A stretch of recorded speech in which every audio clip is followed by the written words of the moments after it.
सियाराम। इस जीवन में हर एक जीव का अपना एक महत्व होता है। कभी कभी एक छोटा सा तुच्छ सा जीव भी बहुत बड़ा काम कर जाता है।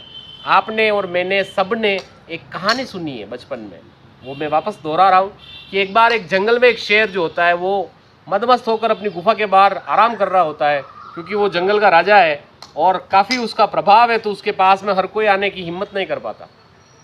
एक छोटा सा चूहा कूदता फुदकता आता है और वो शेर के पीठ के ऊपर सवार होकर कूदता है और उसके मुंह के पास आ जाता है।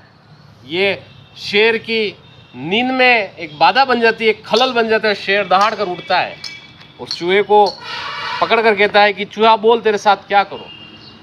चूहा शेर को कहता है कि आप जंगल के राजा हैं, आप ताकतवर हैं, शक्तिशाली हैं, आप चाहे जो कुछ भी कर सकते हैं, लेकिन मैं आपसे निवेदन करूंगा कि आप मुझे एक बार छोड़ दीजिए, मैं कभी आपके बहुत काम आऊँगा।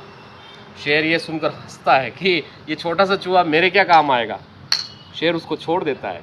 शेर ऐसे ही मस्ती मजाक में उसको छोड़ देता है, वहाँ जा, तू क्या काम आएगा मेरे।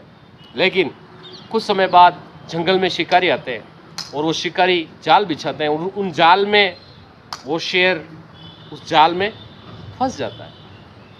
अब शेर दहाड़े मार रहा है, लेकिन कोई भी उसके पास नहीं आता, क्योंकि किसी के पास वो कला नहीं उस जाल से उस शेर को बाहर निकाल पाए।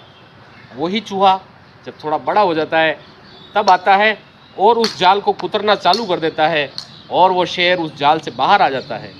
ये कहानी हमें ये सीख देती है कि हर एक छोटे से छोटा जीव, छोटे से छोटा प्राणी जिसे हम तुच्छ समझते हैं, वो कभी कभी बहुत बड़ा काम कर जाता है। इसलिए जीवन में किसी को तुच्छ या छोटा ना समझे, सभी को समान भाव से रखें। जय सिया राम। आगे आप स्वयं समझदार, आपके दिन और आपके विचार दोनों मंगलमय हो। राधे राधे।